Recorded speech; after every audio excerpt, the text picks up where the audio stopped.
ہو ساری عمر دی، اے ہو کمائیے جگ چھڈ کے سارا، ہو سونے نال لائیے ساری عمر دی، اے ہو کمائیے ساری عمر دی۔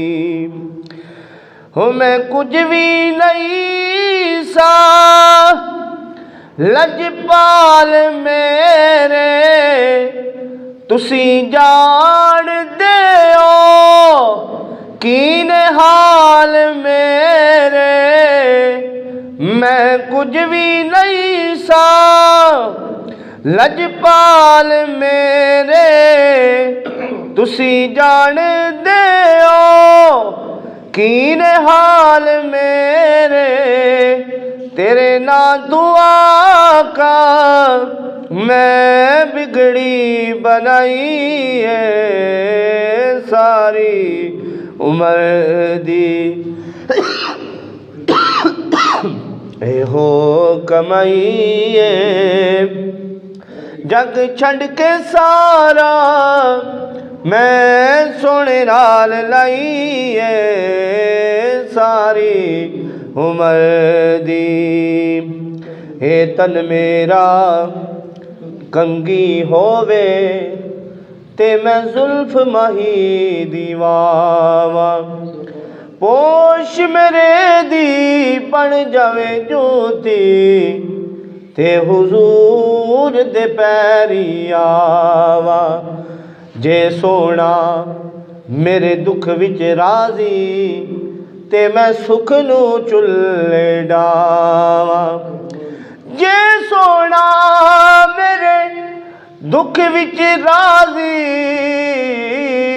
تے میں سکھ نو چلے پاواں، غلام فریدا جے مل جاوے سونا تے میں رو رو حال سناواں ساری عمر دی، اے ہو کمائیے ہو جیڑی دل نو دے سکون، ایسی دوا نہیں کسے دوا دے نال سانو شفا نہیں، کسے دوا دے نال سانو شفا نہیں، دیدار تیرا ساڈی دوائی ہے، دیدار تیرا ساڈی دوائی ہے، جگ چھڈ کے سارا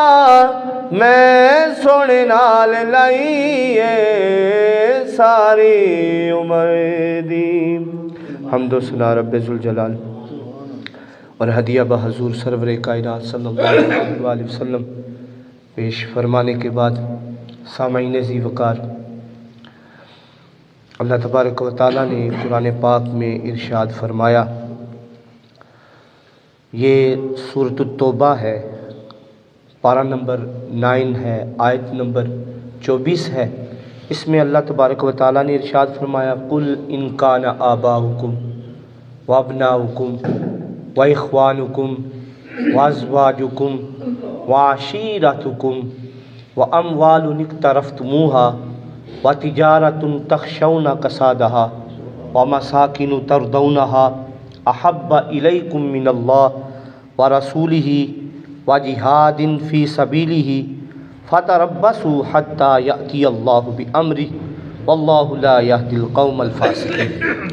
اللہ تبارک و تعالیٰ نے ارشاد فرمایا، اے محبوب فرما دیجئے، قل ان کان آباؤکم، اگر تمہیں پسند ہے تمہارے باپ، وَأَبْنَاؤُكُمْ تمہارے بیٹے، وَإِخْوَانُكُمْ تمہارے بھائی، وَعَشِيرَتُكُمْ اور تمہارا خاندان، وَأَمْوَالٌ اقْتَرَفْتُمُوهَا اور تمہاری کمائی کے مال، وَتِجَارَةٌ تَخْشَوْنَ كَسَادَهَا اور وہ سودا جس کے نقصان کا تمہیں ڈر ہے، اور یہ چیزیں تمہیں پسند ہیں، احب الیکم من اللہ ورسولہ وجہاد فی سبیلہ، اگر یہ چیزیں تمہیں پسند ہیں، تمہارے باپ، تمہارا بیٹا، تمہارا مال، تمہاری بیویاں، تمہارا خاندان، یہ ساری چیزیں جو دنیا کی ہیں اگر تمہیں پسند ہیں اللہ اور اس کے رسول اور جہاد سے بڑھ کر، تو اللہ تعالیٰ نے ارشاد فرمایا تو راستہ دیکھو یہاں تک کہ اللہ اپنا حکم لے آئے، یعنی اللہ تعالیٰ اپنا عذاب لے آئے، اور اللہ تعالیٰ فاسقین کو ہدایت عطا نہیں فرماتا۔ یعنی اگر یہ چیزیں تمہیں اللہ تعالیٰ اور اس کے رسول صلی اللہ علیہ وآلہ وسلم کی ذات گرامی اور اللہ کے راستے میں جہاد سے بڑھ کر ہیں، دنیا میں جو کچھ ہے، تو تم اللہ کے عذاب کا انتظار کرو، اللہ تعالیٰ فاسقین کو ہدایت عطا نہیں فرماتے۔ ایک جگہ پہ ارشاد فرمایا قل ان کنتم تحبون اللہ فاتبعونی یحببکم اللہ، اے محبوب فرما دیجئے ان کنتم تحبون اللہ، اگر تم اللہ سے محبت کرتے ہو، فاتبعونی پس میری اتباع کرو، میری پیروی کرو، یحببکم اللہ، اللہ تم سے محبت فرمائے گا۔ سامعین ذی وقار، بارہا دفعہ بڑی مشہور حدیث مبارکہ ہے، آپ کے سامنے بیان بھی فرمائی ہے کہ اللہ تعالیٰ اپنے بندوں سے بڑی محبت فرماتا ہے۔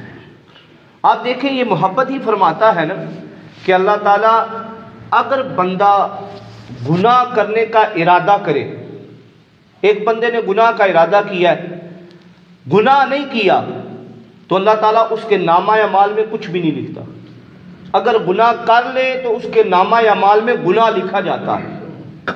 اسی طرح ایک بندہ نیکی کرنے کا ارادہ کرے، آپ نے ارادہ کر لیا، آج سے نیت باندھ لی کہ میں انشاءاللہ العزیز 2 ماہ بعد رمضان کے روزے ہیں، میں سارے کے سارے رکھوں گا، آپ نے صرف نیت کی ہے، اللہ نے آپ کو ثواب بھی عطا فرما دیا۔ اب جب وہ بندہ وہ کام بھی کرے گا، اللہ تعالیٰ 10 گنا بڑھ کر اور اس سے کہیں زیادہ بڑھ کر اسے اجر عطا فرمائے گا۔ تو چاہیے تو یہ تھا، نیکی کا ارادہ کیا، اللہ نے ثواب لکھ دیا، نیکی کر لی، اللہ تعالیٰ نے اسے اتنا بڑا اجر عطا فرما دیا۔ اب گناہ کا ارادہ کرتا، اللہ تو سب سے بڑا عادل ہے، اللہ کے عدل میں تو کوئی کمی نہیں ہے، اللہ کے سوا کون ہے جو عادل ہو، سب سے بڑا عادل وہی ہے۔ تو چاہیے تو یہ تھا کہ بندہ گناہ کا ارادہ کرتا تو اللہ تعالیٰ گناہ بھی اس کے نامہ اعمال میں لکھ لیتے، لیکن اللہ تعالیٰ غفور بھی ہے۔ فرمایا نا الحمدللہ رب العالمین الرحمن الرحیم، وہ بڑا مہربان ہے، نہایت رحم فرمانے والا ہے۔ تو سامعین، اللہ تعالیٰ تو آپ کی ہر وقت اصلاح ہی چاہتے ہیں، آپ پر رحم فرمانا چاہتے ہیں، اللہ تعالیٰ آپ پر کرم فرمانا چاہتے ہیں، تو انسان کو بھی چاہیے وہ اللہ کی طرف آئے۔ اللہ تعالیٰ کا خود فرمان ہے، جو بندہ میری طرف چل کر آتا ہے میری رحمت اسے دوڑ کر استقبال کرتی ہے، جو دوڑ کر آتا ہے میں اپنی رحمت کاملہ کے ساتھ اس سے بڑھ کر اس کا استقبال کرتا ہوں۔ تو سامعین ذی وقار، اللہ تعالیٰ نے ارشاد فرمایا اطاعت کرو اللہ کی اور اس کے رسول صلی اللہ علیہ وآلہ وسلم کی، قل اطیعوا اللہ واطیعوا الرسول۔ کتنی آیات کریمہ ہیں جس میں اللہ تعالیٰ نے اپنی اطاعت کے ساتھ ساتھ اپنے نبی کریم صلی اللہ علیہ وآلہ وسلم کی اطاعت کا حکم دیا۔ ہم سارے مسلمان ہیں، آپ کو مثال دے کر سمجھاتا ہوں کہ دین کس چیز کا نام ہے۔ ہم سارے مسلمان ہیں الحمدللہ۔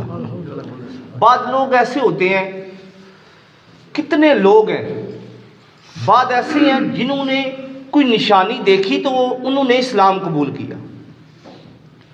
اللہ کے نبی صلی اللہ علیہ وسلم کے دور مبارک میں بھی لوگوں نے نشانی دیکھی تو پھر اسلام قبول کیا۔ کسی نے چاند کو 2 ٹکڑے ہوتے دیکھا، کسی نے سورج کا پلٹنا دیکھا، کسی نے حضور صلی اللہ علیہ وآلہ وسلم کا درختوں کو بلاتے ہوئے دیکھا، تو کسی نے کوئی نہ کوئی نشانی دیکھی۔ کسی نے دیکھا حضور صلی اللہ علیہ وآلہ وسلم کے دست مبارک میں پتھروں نے کلمہ پڑھا ہے، پھر وہ مسلمان ہوئے، لیکن الحمدللہ ہم وہ مسلمان ہیں جن پر ایک بھی لمحہ جو ہے کفر کا نہیں آیا، کیونکہ ہم مسلمانوں کے گھر میں پیدا ہوئے، ہم اس لیے مسلمان ہیں۔ تو سامعین، ہم ایمان کس پہ لے کے آئے ہیں؟ آپ نے پڑھا ہوگا ایمان کی صفتیں کیا ہیں، ہمارا ایمان کن چیزوں پہ ہے؟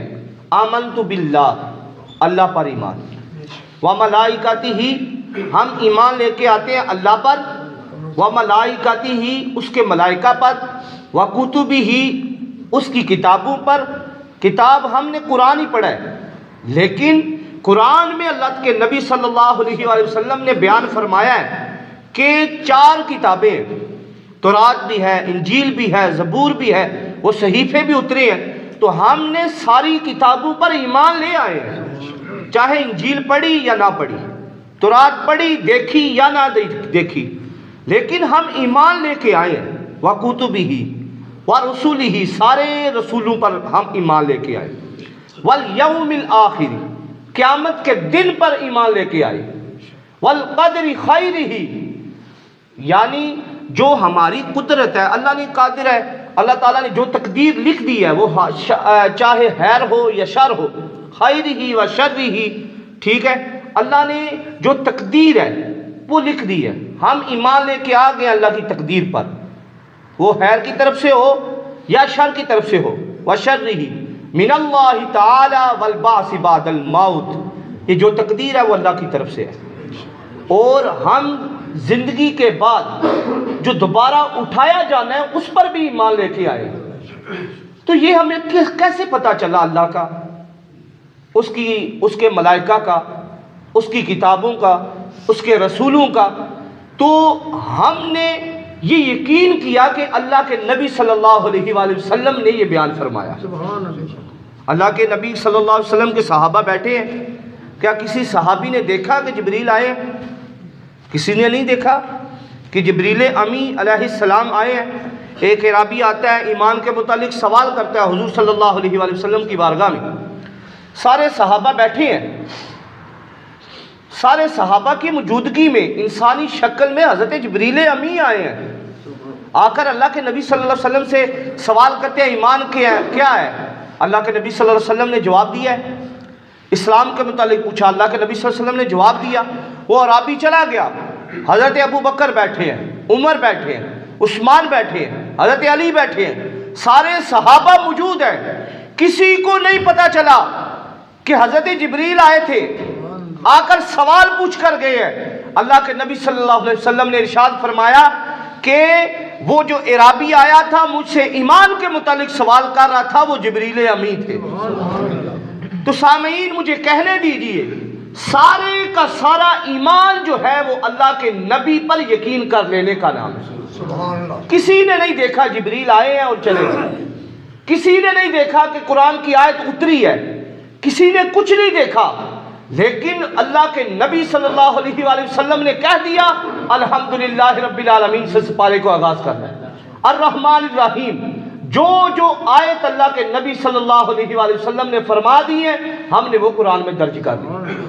تو پورے کا پورا جو ایمان ہے، پورے کا پورا جو اسلام ہے، وہ اللہ کے نبی صلی اللہ علیہ وآلہ وسلم پر یقین کر لینے کا نام ہے، وہ یقین ہونا چاہیے اللہ کے نبی صلی اللہ علیہ وسلم پر۔ تو اب ہم دیکھتے ہیں، اسی لیے تو اللہ تعالیٰ نے کتنی آیات کریمہ ہے جس میں ارشاد فرمایا قُلْ اطیعوا اللَّهَ وَالرَّسُولَ وَمَا كَانَ لِمُؤْمِنٍ اذا قضى الله ورسوله امرا ان يكون لهم الخيارة من امرهم۔ اللہ تعالیٰ نے ہر جگہ پہ ارشاد فرمایا اطاعت کرو اللہ کی اور اس کے رسول صلی اللہ علیہ وآلہ وسلم کی۔ تو سامعین ذی وقار، اسی لیے کہ اللہ کا جو فرمان ہے اللہ تعالیٰ نے ڈائریکٹ ہم سے خطاب نہیں فرمایا، بلکہ اللہ تعالیٰ نے اپنے نبی صلی اللہ علیہ وسلم کو بھیجا، ان کی اطاعت ہی اللہ کی اطاعت ہے۔ حضرت ابن عباس رضی اللہ عنہ، حضرت عباس سے کسی نے سوال کیا، دیکھیں اللہ کے نبی صلی اللہ علیہ وسلم کے صحابہ کس قدر اللہ کے جو فرامین ہیں ان پر عمل پیرا ہوتے نظر آتے ہیں۔ ان سے سوال کیا گیا کہ یہ بتائیں، ان کی عمر زیادہ تھی، حضرت عباس حضور کے چچا ہیں. پوچھا گیا اے عباس بتائیں عمر میں آپ بڑے ہیں یا حضور بڑے ہیں؟ تو حضرت عباس نے کیا جواب دیا؟ آپ نے فرمایا کہ بڑے تو وہی ہیں میرے آقا، لیکن میں پیدا پہلے ہو گیا تھا. بڑے وہی ہیں میرے آقا مگر میں پیدا پہلے ہو گیا تھا. سامعین ذی وقار، یہ ادب ہے حضور کا.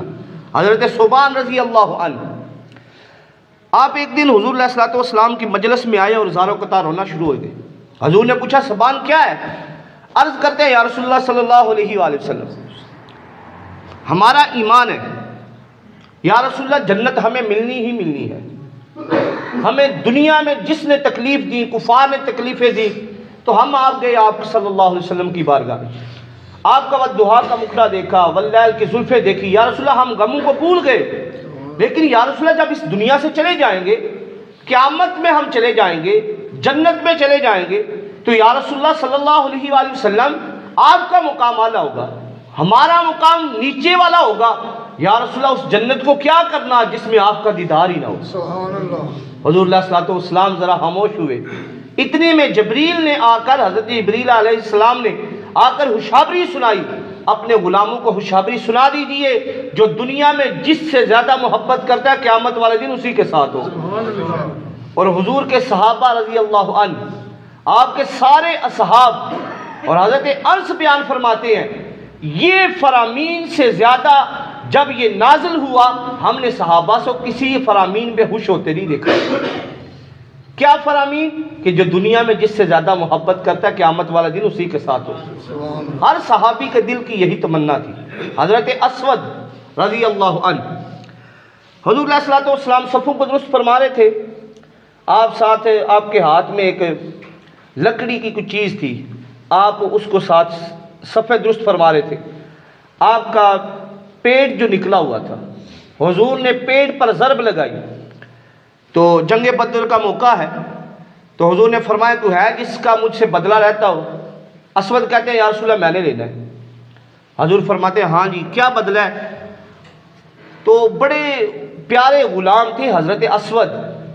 حضور نے فرمایا کیا بدلہ ہے؟ عرض کرتے ہیں یا رسول اللہ جنگ بدر کے موقع پہ آپ صلی اللہ علیہ وآلہ وسلم نے میرے پیٹ پہ ضرب لگائی ہے تو مجھے بڑی تکلیف ہوئی ہے، آج میں بدلہ لینے چاہتا ہوں. حضور علیہ الصلوۃ والسلام نے فرمایا آ جا بدلہ لے لے. تو سامعین حضرت عمر جوش میں آ گئے، غصے کا اظہار فرمانے لگے. حضور نے فرمایا عمر بیٹھ جا، اسے بدلہ لینے دے. تو سامعین ذی وقار، آپ نے، حضرت اسود نے عرض کی یا رسول اللہ صلی اللہ علیہ وسلم جب آپ نے ضرب لگائی تو اس وقت میرے پیٹ پہ کپڑا بھی نہیں تھا، حضور نے وہ کپڑا بھی ہٹا دیا. اب حضرت اسود نے جب دیکھا اسی وقت حضور علیہ الصلوۃ والسلام کے یہ جسم مبارک ہے اس کے ساتھ اپنا جسم کو ٹچ کیا اور عرض کرتے ہیں یا رسول اللہ مجھے پتہ ہے ہو سکتا ہے میں میدان جہاد میں شہید ہو جاؤں، میری یہ خواہش تھی میرا جسم مبارک جو ہے آپ کے جسم کے ساتھ مس ہو جائے تاکہ میرے جسم مبارک سے جو جہنم کی آگ ہے وہ دور ہو جائے. تو سامعین ذی وقار، صحابہ کا تو یہ عقیدہ تھا. وہ تو جب جنگ احد تھی مسلمانوں پر بڑا کڑا وقت تھا، اس وقت ایسے صحابی بھی تھے جنہوں نے حضور علیہ الصلوۃ والسلام کے خون مبارک کو پی لیا، خون مبارک کو پی لیا. حضرت عثمان رضی اللہ عنہ، آپ رضی اللہ عنہ کے متعلق آتا ہے صلح حدیبیہ کے موقع پہ آپ جاتے ہیں، آپ کو سفیر بنا کر بھیجا گیا. آپ جب سفیر بنا کر جاتے ہیں تو کفار نے کہا آپ طواف کر لیجیے، آپ طواف کر لیجیے. اتنے سال ہو گئے آپ نے طواف نہیں کیا، آپ بیت اللہ میں آ چکے ہیں، آپ طواف کر لیجیے. تو آپ نے اس وقت کیا فرمایا؟ آپ نے فرمایا جب تک میرے نبی صلی اللہ علیہ وآلہ وسلم تشریف نہیں لے جاتے میں اس وقت تک طواف ہی نہیں کروں گا. آپ نے طواف ترک کر دیا. تو سامعین ذی وقار، حضور کے کسی بھی صحابی کو دیکھیں وہ آپ سے اس قدر ہی محبت کرتا ہوا نظر آئے گا. سامعین ذی وقار، اللہ تعالی ہمیں بھی آپ صلی اللہ علیہ وآلہ وسلم سے اسی قدر محبت کرنے کی توفیق عطا فرمائی جس طرح حضور کے اصحاب نے محبت فرمائی. حضور علیہ الصلوۃ والسلام کے اصحاب نے نہ مال کو دیکھا، نہ جان کو دیکھا، نہ اولاد کو دیکھا، ہر چیز اللہ کے نبی صلی اللہ علیہ وآلہ وسلم کی بارگاہ میں قربان کر دی. حضور نے فرمایا تھا قال نبی صلی اللہ علیہ وسلم لا یؤمن احدکم حتی اکون احب الیہ من والدہ ووالدہ والناس اجمعین. اللہ کے نبی صلی اللہ علیہ وسلم کا فرمانے عالی شان ہے تم میں سے اس وقت تک کوئی کامل مومن نہیں ہو سکتا جب تک اپنے والدین سے بڑھ کر، اپنی اولاد سے بڑھ کر، حتیٰ کہ ساری انسانیت سے بڑھ کر مجھ محمد سے پیار نہ کرے. اسی لیے تو اقبال نے کہا تھا محمد کی محبت دین حق کی شرط اول ہے. محمد کی محبت دین حق کی شرط اول ہے، اسی میں ہو اگر حامی تو سب کچھ نامکمل ہے. سامعین ذی وقار، حضور کی محبت جو ہے وہ دین حق کی شرط اول ہے. یہ پہلی جو بنیاد ہے حضور کی محبت، اگر اس میں حامی ہے تو سب کچھ نامکمل ہے. تو سامعین ذی وقار، اللہ تعالی ہم سب کو حضور صلی اللہ علیہ وآلہ وسلم کی ذات مبارکہ سے محبت کی توفیق عطا فرمائے. جس طرح حضور کے صحاب نے، حضور کی اہل بیت نے جس طرح زندگی کو گزارا، اللہ تعالی ہمیں بھی ایسی ہی زندگیاں عطا فرمائے، ان کے نقش قدم پہ چل کر زندگی گزارنے کی توفیق عطا فرمائے. حضور کی محبت، لقد کان لکم فی رسول اللہ اسوۃ حسنہ، تحقیق تمہارے لیے حضور علیہ الصلوۃ والسلام کی زندگی میں بہترین نمونہ ہے. حضور علیہ الصلوۃ والسلام نے نماز کو ہمیشہ پسند فرمایا. جس سے محبت کی جائے